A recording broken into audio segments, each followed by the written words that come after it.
Hello there. Karen, I feel really guilty starting with you, first of all, because you just landed in at Dublin Airport. You're very, very welcome. We heard earlier about how the clean energy transition has hit a record, 2 trillion this year. But I suppose it raises that question that was touched on our previous panel. Does that kind of record amount of more money pouring in mean that decarbonisation can't be halted? Or do you think that political chatter is going to maybe affect, the extent to which, short-term political gains or conversations might affect that? Well, first of all, thank you so much for having us, and it's a pleasure. And yes, I am operating on 2 hours sleep, so you all be a little easy on me. I would say the $2 trillion record clean energy financing last year is definitely a milestone. To answer your question, to kind of cut to the chase, the momentum of that investment flow will really kind of depend on how the tailwinds and the headwinds offset each other. Yeah. So I think the tailwinds are pretty clear. When you can make a commercial case about the energy technology, whether it's wind, whether it's solar, battery storage, EVs, you can actually see capital markets, at its best. Essentially, capital flow starts to go. The $2 trillion number, just to put into perspective, has been growing at a 25% CAGR. That is very significant if you think about GDP growth or any other type of market. Obviously, you can't compare that to AI, which is obviously its own phenomenon at the moment. But it's just about 7 or 8 years ago, we were at $1 trillion. So this is very significant. A lot of that is driven by mature technologies. Again, these. Yeah. So where is the money going? What is working in investment terms? 90% of that money is going to mature renewable energy, storage, grids, transmission. Ron talked about that. Eileen talked about on the earlier panel. So things that work, right? And clean, green, healthy. Why not? So that's kind of the majority of the capital flow. 10% is going to emerging technologies. We at Bank of America financed one of the largest carbon capture projects in the UK with the government support. So again, coming back to your policy point, you will have these tailwinds where governments lean in, public-private sector blending the capital together. You can actually get those emerging technologies supported and funded. However, that is 10% of the $2 trillion because it's not standing on its own 2 feet just yet. And Karen, just on that, just even with the Bank of England kind of warning yesterday, that there could be a sudden correction or at least a sharp correction, because of the soaring valuations in those kind of hyperscalers, the leading tech companies. Do you see an investment slowdown if that correction were to take place, or is it just going to continue apace? Well, I think different geographies are going to see different pace of investments, right? If you look at renewable energy globally, year over year is about 10%. Europe actually saw a 60% growth in renewable energy. And I think you have to think about what's available. US has shale gas, we can do gas power plants, we can do other things. We have to import LNG here. So renewable energy, I just came back from a few days in Europe, in different countries, and solar plus, so solar PV plus storage, wind, is still gaining a lot of traction from an investment perspective. One other thing to point out is really the geographical. We talked about this. I think US renewable energy investments are going to slow down, and that's the headwinds that we're facing from the tax bill. And some of the tax incentives are being more restricted. It's not that they're completely being taken away right away, but it's much more about the qualification. The foreign entity of concern is an issue, and the material assistance is an issue. It's harder to get. Supply chain. Yeah. But Europe, I think, is going to go very, very well. And Asia, China, by the way, is 40% of that number.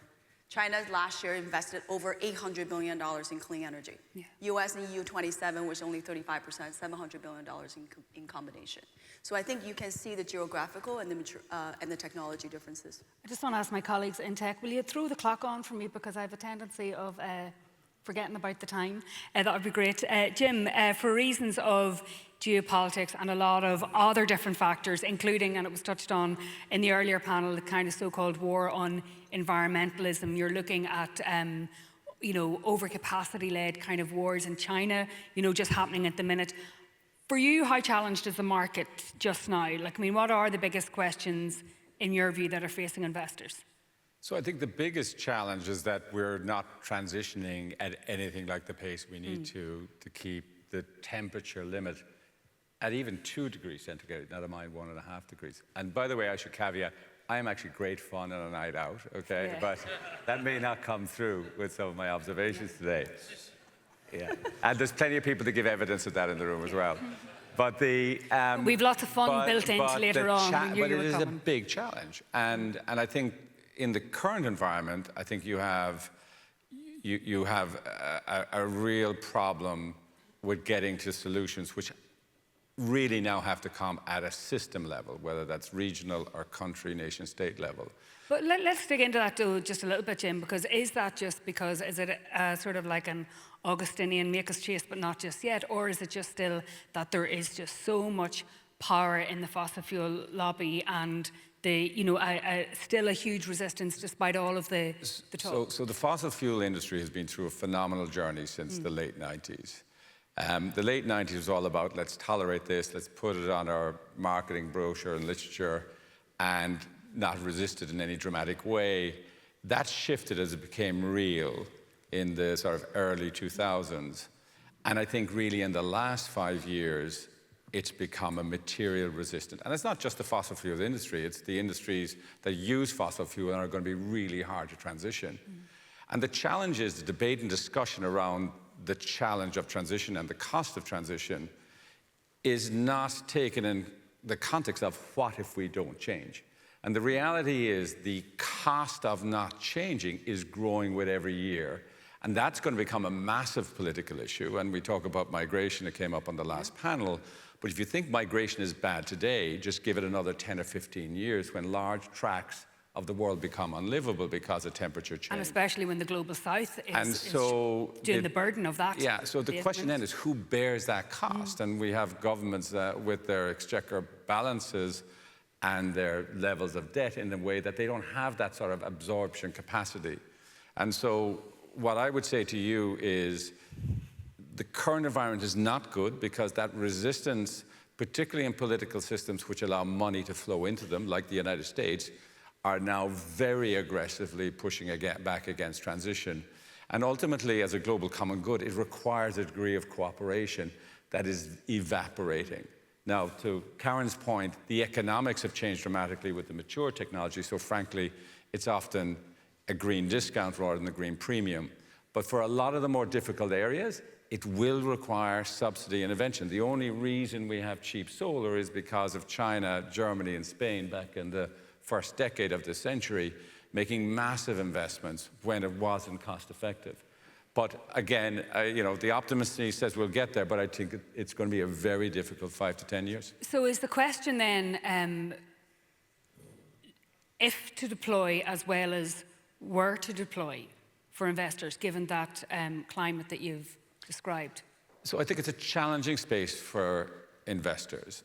For the newer transition space, including mature technologies like renewables and batteries, as the newer entrant, there's much more fragility and volatility to its market environment. And so things change, like the tax credits in the United States. But there's other dynamics as contract terms have changed, more market-based. They're just more vulnerable. So that makes it very hard as investors to make sure you're going to get the right return for the risk you're actually taking on. But meanwhile, fossil is not without risk. The reality is gas has a transition role to play and is a little more safe, for want of a better description. But if you're on oil, everyone's thinking two straight line. The electricity penetration of mobility is going to crush marginal demand and growth in oil. And in that sense, if you're long, expensive production, you are very vulnerable. And taking a 30-year pitch on, say, an offshore oil investment now makes absolutely no sense, because you've got to assume no one's going to cost carbon, price carbon in that 30-year period, in whatever form that may take. And there's no chance that happens. Can I just bring you in there, Lesley? Obviously, and we've heard it throughout the morning, Russia, Ukraine, the ongoing tension, tariffs, amongst other things, have probably highlighted one thing that we know is that Europe is very much at a crossroads in terms of energy. And it's interesting listening to Jim, because investors are, on the one hand, clearly making money out of this, and the transition is happening. But why are we not getting the sufficient amounts of investment do you think that we need, you know, because it cuts to the heart of affordability for consumers and business? Thanks, Dearbhail. Yeah, I think just maybe to touch a few other points on the moment that we're in first, and then I'll come directly to your question. I totally agree with Jim that it's a really difficult, and this is speaking as an investor, as a former practitioner in global renewable energy, and from a family who have, you know, made our own capital from pure play renewable energy in Ireland and all around the world. It has been a really difficult and really challenging few years, in the last few years. It's going to continue to be a really challenging and difficult few years to come for a generation. And as an investor, it's really difficult. I think the level of complexity, the level of risk has escalated pretty phenomenally, and it's down to a number of things, which I'll come back to. Primarily, if you want to boil it down, it's grid, price, and innovation. I'll come back to that. Having said that, and this whole space is full of paradoxes, but like overall, structurally, the energy transformation, I don't call it transition anymore, by the way, we are in the midst of the greatest industrial revolution of our time. The energy transformation is inevitable. It's more a question of when than if. There's an incredible resource from Ember that was published 2 weeks ago called The Electrotech Revolution. I'd encourage anybody interested in this space to take a look at it. Really, really clear, really to the point, really easily digestible. And they talk about this electrotech revolution that's being driven by three things: the economics, the physics, and the geopolitics. So on the economics, Irina came out recently with the statistics that in 90% of the cases all around the world, the renewable energy-driven generation is cheaper than the cheapest fossil fuel alternative. On the physics, it's 2 to 4 times more efficient, the electric technologies. And geopolitics, well, we probably don't need to talk any more about that here. But, you know, renewable energy generation is typically local or at least regional, and it can be in abundance. So we don't have that same security Which issues. brings us back to that core question then, why are we not getting? And the why is a thing we spend all our time grappling with and trying to understand. And has personally driven me to found Trifecta, yes. To found Trifecta. So basically it's around trying to unlock the barriers, the enablers. What are the things, this grid, price, and innovation, that need to be unlocked to deploy the existing commercially available technologies that we have in abundance to achieve the future that we all know that we want. We want clean air for our kids. We want the abundance of opportunities. We want energy security. We want affordable energy. It crosses every aspect of our lives, both personally, professionally, for businesses, for households. So why?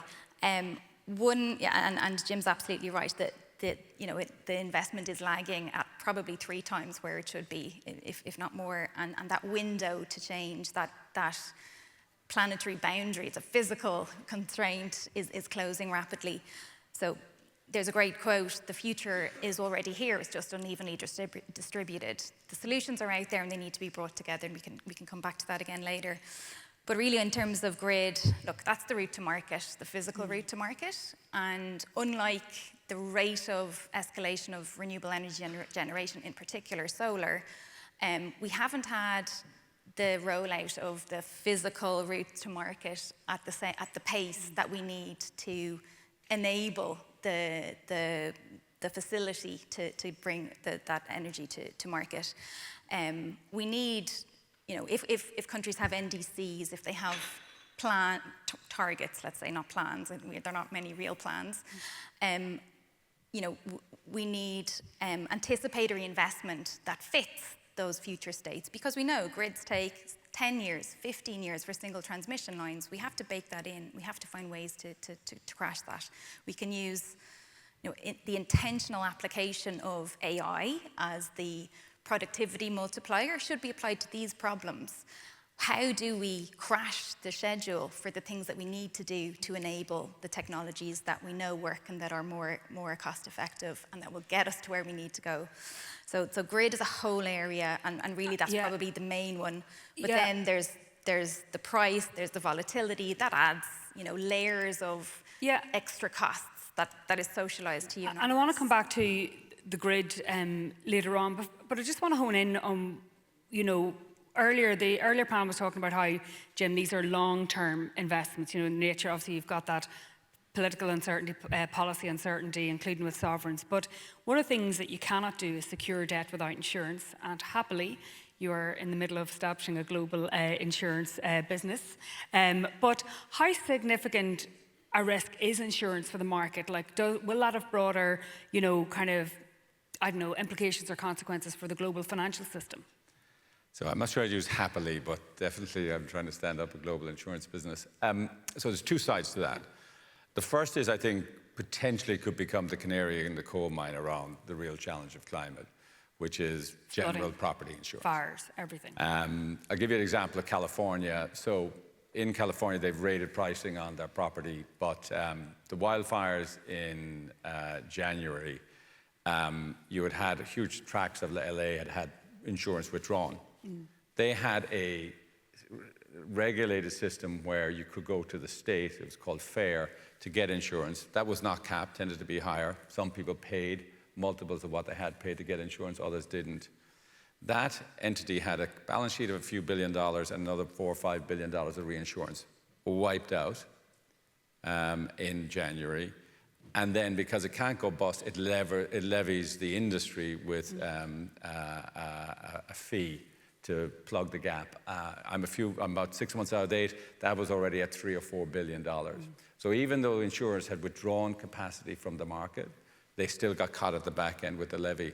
And I think that I use that as a micro example of a bigger issue, which is insurance is really not about taking risk. It's about taking risk in a very measured way. And the fast changing dynamics around climate, where the weather impacts and temperature impacts are much greater at lower temperatures than was predicted even only 5-7 years ago, means capacity is being pulled back.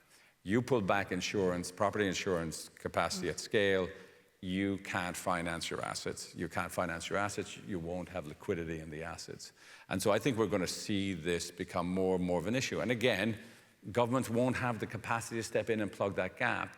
And a lot of the insurers are out there at board level talking about this issue, raising it as an issue, and talking about the need for more capital. But the more capital is not going to step into a risk the industry itself is not prepared to take.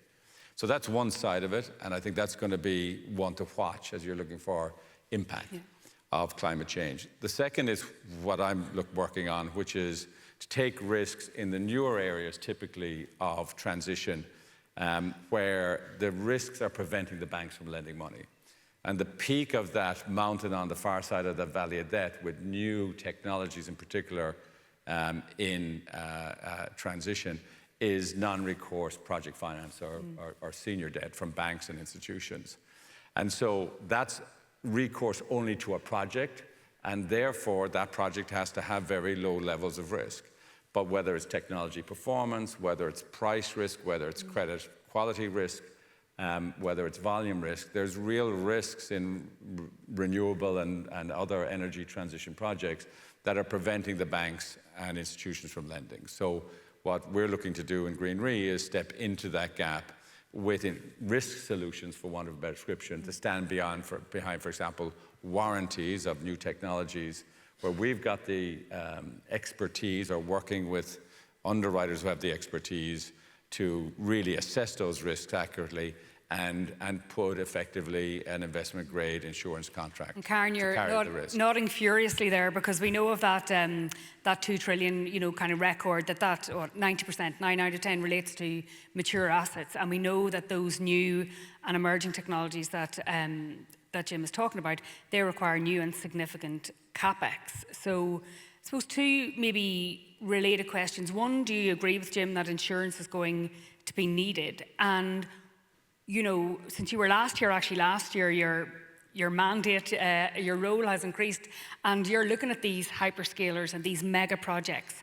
And when they're not going to be projecting revenue for a very, very long time, how are you going to fund them?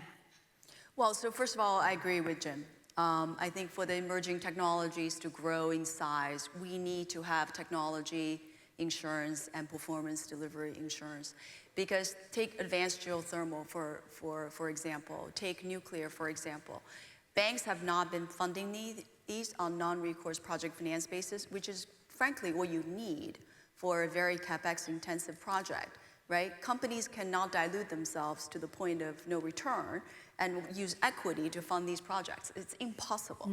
So you need to actually get the company to start thinking about asset-level project finance, which is really what propelled wind and solar to the maturity that we see today, between the tax incentives and the regulation, but more importantly, you have a wind and solar project with a utility that's giving you 15, 20-year power purchase agreement. All of a sudden that becomes bankable. You're getting a SOFR plus 200 basis points project finance loan that's way cheaper than any equity that's seeking double-digit returns, right? So the same analogy goes to nuclear, advanced geothermal, long-duration energy storage. All of these we need. By the way, I want to go back to the renewable energy. If we had very cheap, long-duration energy storage, and renewable energy can become that 24/7 firm baseload power, it will literally just go. No one can stop the trend, right? So when you're coming back to this, the technology, the lack of insurance capacity is what is stopping many of the advanced companies, whether it's Fervo that's doing advanced geothermal, or Form Energy that's doing the best long-duration iron air batteries for the utilities, or even thinking about Westinghouse, right? We have AP1000 nuclear reactors. Once they want to be put into the grid, we need that technology insurance. So what is if it's not just the technology insurance, what is and you can't raise it all with equity capital, what is the role, Karen, do you think that's going to be played by debt capital? And we heard it touched on a little bit earlier, in terms of private credit for those long-term projects, and particularly, as we heard in relation to the earlier panel, about migration and those parts of the world where access is going to be key. Absolutely. So I think you need sponsor equity, the project level debt, which is crucial, because it could be 75%, 80% of the CapEx that's required. You need insurance. Jim, I'm signing you up, because we don't get enough insurance from all the other insurance carriers at the moment. And it's very expensive. I'll give you one example, fuel cell. Fuel cell is essentially a very important technology now because of data centers, and they can become really important backup power. No one wants to see blackouts.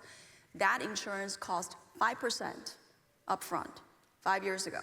Today, it costs about 1%, right? So you will see this decline if you have more supply of insurance, and you need that 80% of the CapEx being paid for by asset level debt, which is impossible without some kind of technology, performance, and delivery risk insurance, right? Because a bank would not going to be charging such cheap cost of capital if there's all of these risk factors that we cannot de-risk. And to the point of Global South. Yeah. Well, you are the leader charged with, deploying 1.5 trillion in terms of dealing with these mega projects. How are you funding them, or how are you structuring them in terms of that infrastructure, sustainable infrastructure finance? Sure. I think the infrastructure, given the intersection between power and AI, I think digital infrastructure and frankly, sustainable infrastructure like wind and solar and all the other power sources that we're talking about become much more interconnected. The $1.5 trillion is our 10-year goal. We announced that in 2021. And 4.5 years in, pleased to report, we're about a year ahead of pace. So about $150 billion ahead of pace, because I don't think you can stop the commercial case that's been made, right? If you look at the global power pipeline, I'm sure other people have talked about how much that's increasing because of AI demand. Right now, the global power pipeline, 70% is renewable energy because it's fast, it's cheap, and blending with storage, especially in Asia, where China can export the batteries, that is actually coming down super, super fast in terms of cost. You actually can use that. With some sort of gas power and grid power, you can actually use that, in a very, very smart grid. Right now, I think the issue with all the other power nuclear has been really focused on is that we really need additional capacity from insurance, from debt capital. Private credit can come in to serve that, middle layer, the mezzanine layer of capital. That's maybe can take additional risk. but that's also additional return. We do look for different ways to blend in capital, insurance, tax credits, private credit. We need all of the capital. All of it there. Thank you for that, Karen. Lesley, let's go back to you, because it is all about the grid, and obviously your late father Eddie was such a pioneer in this area, and we're thinking of you today in respect of that. But in terms of that, with the, both Jim and Karen are talking about that long lead infrastructure, these mega projects, they are capital intensive, they're time intensive. And you spoke earlier, you said the risks have increased for investors.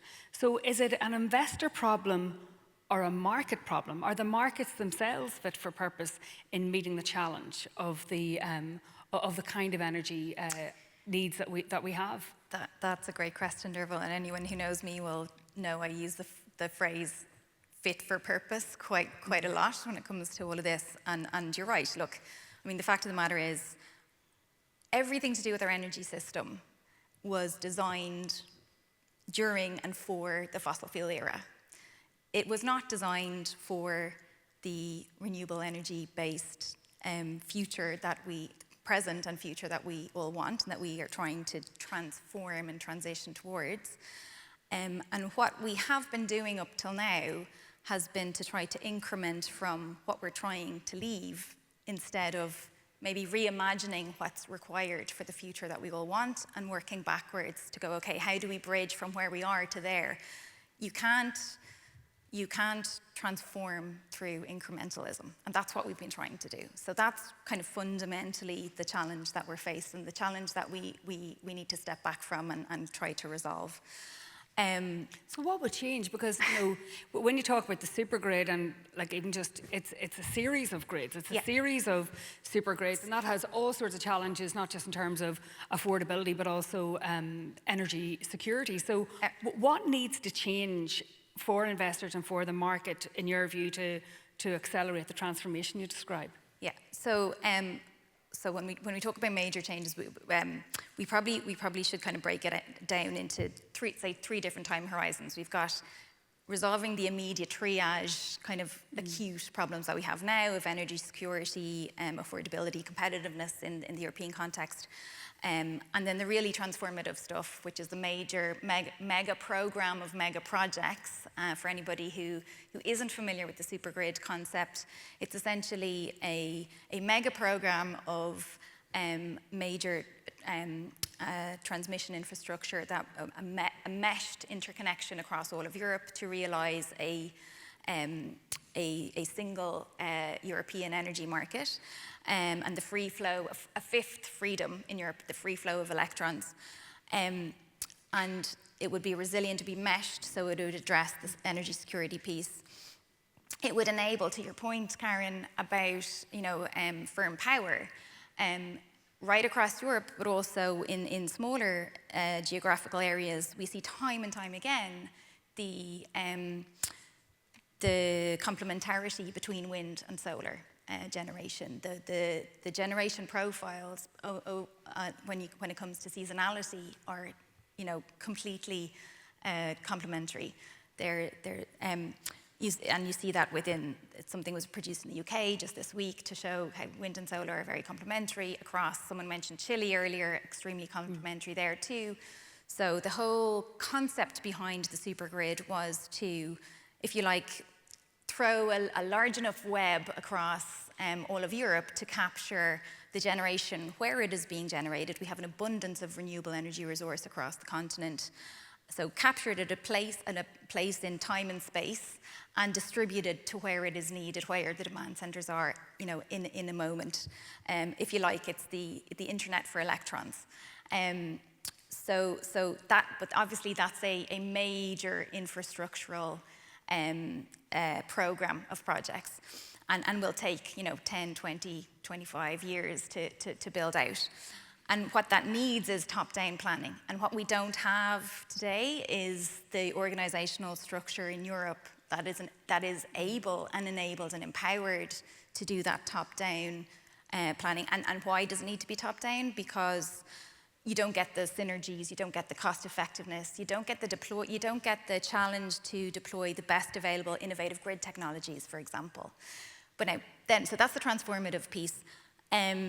But going back to maybe the triage and the acute problems that we have now, like any single transmission line is going to take 10 plus years in reality, right? Just look at the north-south interconnector in Ireland, and how long is the Celtic interconnector going to take? Let's see. But what can we do with the existing infrastructure that we have, and how do we optimize that? That's another part of the challenge. But again, today we have technologies that are available that aren't always on the menu, that can be deployed, that can improve the capacity of existing grid infrastructure. There's been lots of talk about battery storage. We need a lot more of that. We need to unlock the enablers. There are still structures in our markets that aren't giving the right signals, the right regulations to enable the technologies that do work to solve the problems that we have. So there are lots of things that can actually be done in the short to medium term to unlock what we have available while we are planning for the transformative future. Jim Barr, it's not just investors and others who have to balance, the risks and the opportunities. Nation states, sovereigns, also have to weigh those up as well, just in terms of planning around the energy needs for a country, society, and there are risks there too, because they are long-term investment cycles as well, and obviously political cycles are much shorter. What role, and it's sort of touching in on what Lesley is talking about then, what role then does policy at a national, international and international level play in bringing all of those pieces together? Because the business case has not just been met, it's beyond dispute. So the short answer is critical, and it's critical now. I should acknowledge Lesley's dad, Eddie, who I had occasionally the pleasure, but the great fortune to have worked with him for 10 years, a true visionary. Yeah. And in 2002, I was with him in Westminster where he first laid out the plan for European supergrid. So the answers are out there, and have out there a long time. What you lack is effectively the political will and cohesion, both at nation-state level and multilaterally, to come up with these solutions. And I think there are some big challenges. Short term, our various political systems, particularly liberal democratic, face massive challenges from populist right and left that are much more existential in the short term. And unfortunately, climate's been weaponized in that context from the right. Secondly, this is really complex. And systems and political systems struggle with complexity in terms of coming up with the answer. Thirdly, I touched on it earlier, but there are vested interests that are expending substantial resource to slow things down. And so for me then, with this AI dynamic, which at one level is an enormous risk, where you have this massive load growth in, as was touched on previous panel, has basically been flat for decades in developed economies, is now seeing massive potential growth. And for the hyperscalers and tech companies, AI is existential today, whereas carbon we'll deal with tomorrow. And so that's the risk. But the opportunity is ultimately this can only be fixed by coming up with a system-wide answer, of which the grid, which Lesley mentioned, is absolutely critical. And we're all running into the sand on, I would say, the end of what incrementalism can do for us. And AI is going to exacerbate that. And so I think the opportunity here, as I say, it's more judo than karate, but is to bring big tech into the mix to basically get the nation states and multilateral answers to allow us decarbonize the whole electoral power system. Do you worry about the way that we, more generally have these conversations? Mark Little very, very, earlier captured kind of the dilemma in terms of the threats to democracies and how we converse with each other, how language, everything's weaponized. And when you think of climate change, I suppose, if you are able to retrofit your home, if you're able to make those investments, you're privileged. You're privileged and you're doing very well. And there is that concern that those who will bear the cost of the transition or the transformation are those who can least afford to. So getting the conversation correct is actually really, really important. So it's not just markets and it's not just politics, but bringing the public along as well is crucial. Well, let's also be clear that constituency will bear the biggest cost of not transitioning. And I think that, in a sense, that narrative has been surrendered to I would say, the opponents, for want of a better description. But I would argue in our title here, none of affordability, energy security, or can be achieved on a sustainable basis without decarbonization and transition. But I do think it's a massive political challenge. I mean, everyone here in the room has a view and can see how that's hard. And I see it really not happening till we have more external pressure, in particular, the cost of not changing becoming more apparent. The other thing I would say just about AI and the big tech companies, their natural instinct is to look for a silver bullet, and so you see this huge sort of conversation around small modular nuclear reactors, as an example, which is decades away, frankly, because insurance won't be stepping in to insure nuclear reactors anytime soon, small or large, so it's to get them focused on the practical near and medium term solutions that are long term in their implication, like grid. And I think that's where the focus should be. Karen, obviously there's been a lot of discussion about AI today. Do you think the AI revolution is going to eat itself in energy terms, or are you confident that the technological advances will themselves help square that circle in due course? I take slightly more optimistic view, and I actually take comfort in the Bank of America Institute paper that we just published, and you can all access on our portal, which talks about this J-curve. You are going to see AI and data center demand eat up a lot of new power addition, and you're going to see that drive investment dollars and perhaps away from things you want to see being invested in. It will cause about 300 million tons of additional carbon emissions by 2035. However, based on the following solutions, they actually might take out 1.5 billion tons of CO2 emissions, right? So this is our new research came out. So some of the examples are really the grid optimization. If you think about renewable energy, the intermittency and the storage, the spottiness of the storage, if you can actually predict within 48 to 72 hours, in terms of the radiation, in terms of wind power, you can actually do the grid optimization from an energy supply perspective way better. Energy demand, we already have all examples, right? Your iPhone is not charged immediately. Your EVs are not charged immediately. We're obviously looking at demand, and you're charging those things in non-peak hours. Those are very basic examples of energy demand optimization. But if you think about grid predictive maintenance, right? Our total grid, there's so much waste and excess capacity. The first thing we've got to do is clean house and go on a diet. We have to think about how we can optimize our supply and demand and have efficiency instead of just thinking about adding and adding and adding. Yeah. Can I ask you, Lesley, just on that? I know that audit and risk community or committees or investors don't generally see themselves as having a lobbying or an agitation role, but I'm just wondering, what is the challenge to investors themselves in creating a more enabling environment? Is it time for the investment community to make its voice heard about the impact, for want of a better word, of impact investing? Thanks, Dearbhail. Great question, and thanks for asking. I think a lot of the room here are investors or are participants in this space in some way or another, are considering this convention is the Impact Ireland Convention. We're talking about impact investing.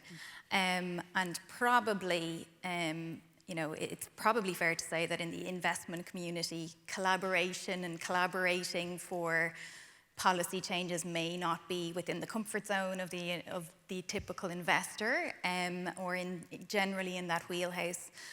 But I think, that's why you set up Trifecta. That's why we set up Trifecta. We kind of identified there's a gap in the ecosystem. And it's not always also affordable for individual companies to do, especially if as we've just described, they're in a very challenging period in a very cyclical sort of sector. And we need to break that, boom and bust cycle, or else we're not going to get to where we need to get to here. So how do we do that? Hence we set up Trifecta Energy and Trifecta Ireland. But what can they do? So if you think of impact investment, and the founders, I suppose, of the impact investment movement 15 odd years ago kind of came together a while back and looked back and kind of considered, have we made massive change as was the intention? And they sort of discussed and came up with this point around, okay, Impact 2.0 is actually about investing for system change. And that's what we need to do now. We need to consider across the whole system, across the whole energy system, what are the levers that can be unlocked to address the shorter term triage issues, while we're preparing for, planning for the more transformative pieces to make all our systems fit for purpose. And this is really what we're trying to do with Trifecta Ireland. Like, 100% agree with you, Karen, the whole piece around waste. Like, that's something we shouldn't be having right now. We actually have technologies where we have energy abundance. Like, take Ireland as an example. We had 14% dispatch down or curtailment, whatever you want to call it, in wind power last year, 2024. That's up twofold in a small number of years. This really should be under 5% at an absolute maximum, because that's something, and again, this is something that is persistent and characteristic of the energy transformation, and will happen again and again and again and get worse and worse as we don't invest in our grid and we don't invest in electrification and things like storage, thermal storage as well. So we need to find ways to incentivize, whether it's accelerated depreciation on electrification assets, on thermal heating for industry. Like, heat is half. We need to be focusing on these big material levers that can make material changes in the short to medium term, and enable those to kind of absorb that waste, clean the house, as you say, do all of that while we're doing the bigger planning. So, to the question about what can investors do, I mean, as investors, you guys don't want to have, as we've had, in the recent past, huge value creation and then huge value destruction. That I don't know. I, for one, am done with that. It's time to break the cycle. So, there are definitely ways and means. We have technologies. We have to look at what we're trying to do with Trifecta Energy, Trifecta Ireland in an Irish context, is like take a systems thinking approach. Collaborate across different stakeholders, multidisciplines. Look at what is working outside of our little island. Look at the first electrostate is China. What have they done? They've gone from a 16% national curtailment rate in the 2010s, with like 40+% in energy intensive regions, to a national 2 to 3%, always sub 5. But they maintain and they manage that to be under that, and they keep working on it.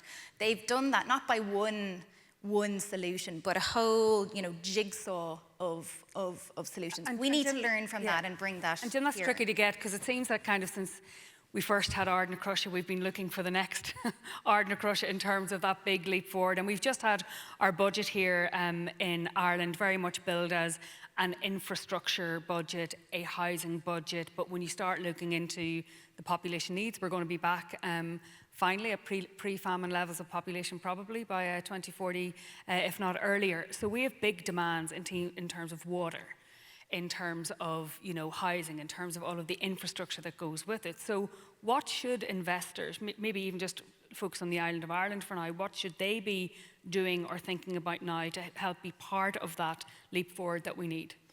No, I think the biggest thing investors can do is look to influence policy, frankly, right? There will be addressable opportunities in the short term. Lesley's point. But it's been so incremental to date over the last 25 years. I'm in the game almost 30 years. And there's been huge growth. We talk about 2 trillion. But it's actually not really getting to the level and scale of transformation, to use Lesley's word, that we need. And I think investors need to be articulating time and time again to the policymakers that they've got to create the frameworks to enable their investment. And the problem is infrastructure is really hard to do, okay? You've got permitting, you've got impacts on communities, you've got lots of vested interests with agendas. And so the kind of response you need is kind of akin to the response we had to COVID, without the sort of same dramatic short-term urgency, but it's not that much longer. But it does require an all-system response. And I think that as investors, I think that's something you have to continue to emphasize to the policymakers. Now, it's tough at a nation level if you're Ireland because we're a tiny little economic cork on an economic ocean within a big, larger economic unit, the European Union. But the reality is we lack that urgency, and I think investors have to communicate as it relates to. And Karen, obviously you're looking at it from a much more global level, but it's just on a bigger scale. And what do you think investors need to be doing? Do you think that they do need to increase their voice? Absolutely, and I do think it's hard to ignore what's right in front of us, right? We've done project finance for over 2 decades. We've never seen this amount of CapEx being financed in such a short amount of time. You look at project finance debt linked to just a few hyperscalers is over $150 billion in 1 quarter, right? That type of CapEx spending hasn't really been seen since maybe the 2014 shale gas boom, or even before that, maybe the TNT. So I think the important thing is to contribute from as sustainable, as green perspective. When we finance the data center, we're looking at the power shell, we're looking at the equipment, we're looking at the energy efficiency and the cooling efficiency goes into it. We're looking at thinking about all the different industrial racks and what have you. I think as an investor, you have a voice, we have a voice. We look at power usage effectiveness, we're looking at, hey, hydropower near Niagara Falls, we want to do data centers there. It's not just following the trend and do where people think it needs to go. You have to think about the community impact. I think that zoning approval is going to become very difficult to get if you don't think about the community and the environmental impact.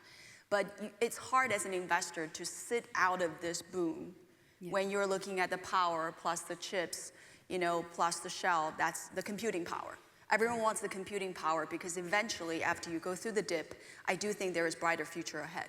Can I ask you just before we wrap up, just maybe your views on China? Obviously, they're having some overcapacity kind of price wars there, but your view just maybe on the future of it in maybe geopolitical terms?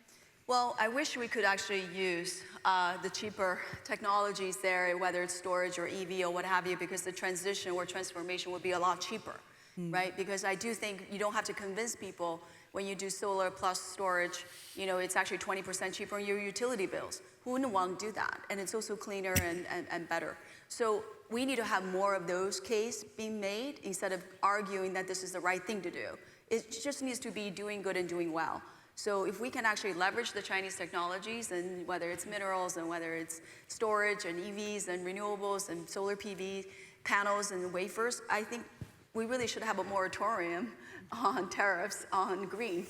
And if we have that, I think the transition or transformation would be a lot easier. And frankly, it's also something to think about industrial policy. When you don't have policies change every 2 to 4 years, it enables this long-term investment that Jim and we've been talking about. Policy uncertainty. Are there any questions just before we go? Yes, I have one here in the front row here. Very interesting, you're funding carbon capture and storage. I might direct that to Jim because unfortunately the audience won't hear that. Jim, carbon capture. Okay, so the question is, this transition is behind, as we've talked about. We're going to have to deal with carbon dioxide that's being emitted and also that's already in the atmosphere. So why in particular I'm picking up, John, is the green movement is very anti any direct air capture, is very anti-carbon capture because it's seen as de-emphasizing the need to decarbonize. So I would say to you that we don't have the luxury of being religious about this. I think it's going to be impractical not to deal with certainly carbon capture at some time in the next couple of decades. However, it is not a silver bullet. There are massive technical and also reservoir restrictions that limit its potential impact. And then, as with direct air capture, it's just the cost. It is just going to be far cheaper to invest in renewables with storage to basically give you firm power as needed, with the complexity that Karen touched on as well, as with nuclear, which is just so much more expensive. And so it's not that we should have any religious objection or philosophical objection to it. It's a question who's going to invest the hundreds of billions of subsidies to potentially get some of them down the cost curve to a level where it competes with the answers we already have. I'm afraid that is all we have time for because it's coming up to lunch. I hope, if you'll excuse the pun, that we've given you plenty of food for thought this morning. We have a very special lunch in store for you because Kieran McLaughlin is going to be in conversation with U2's Adam Clayton over lunch.